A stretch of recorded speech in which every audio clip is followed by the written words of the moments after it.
Gisa naman tayo ng gulay. Ang gamit nating mantika yung ating ginawang langis sa niyog. Okay, pumunta ng Marinduque. Tingnan natin kung ito masarap. Ayan, oh. Yan ay bawang at saka luya. Bawang at luya lang ang ating gamit ngayon. Wala sibuyas. Ayan.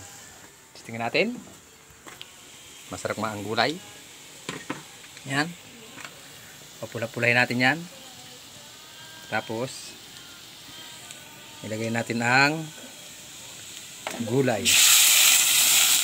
Oh, kulang niya. Ayan ang mga boy lugro. Cheap boy lugro. Umaapoy na kawali. Gulay ha. Ginisang gulay.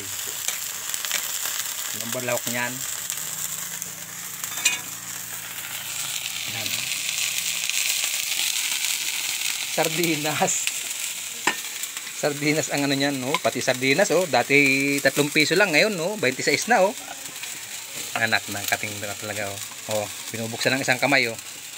Oh, nakita na kayo binubuksan ng isang kamay na hindi kaya. Ayan, oh. Oh, oh. Oh, oh, isang kamay lang, oh. Oh, oh, oh, hindi kaya. Kaya, di dalawahin. Duko pala ikaw, eh. Duko ka pala, eh. Oh. Oh.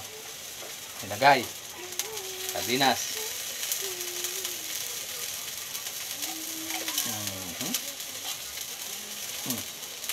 Pahin ng konti sabaw. Pa.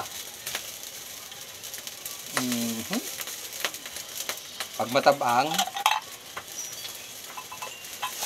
ang ilagay ay toyo. Toyo lang, toyo. Ayan. Tama ng toyo. Wala nang bitsin-bitsin, walang toyo eh. Walang bitsin eh. Ayan. Tapos, tatakpan natin.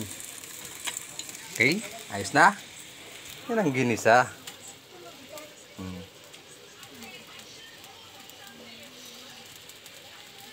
Yan. Ang lutong ginisa. Kahapon yan eh, karne tayo eh. Adobo. Ngayon naman ay adobo rin. Adobong gulay. Adobo. Adobong gulay. Oh. Adobong pakbet. Adobong pakbet. Yan. Oh, ha? Yan lang ang gulay. Kahapon tayo ay nagkarne, ngayon tayo naman nagulay. Okay? Thank you sa inyong lahat.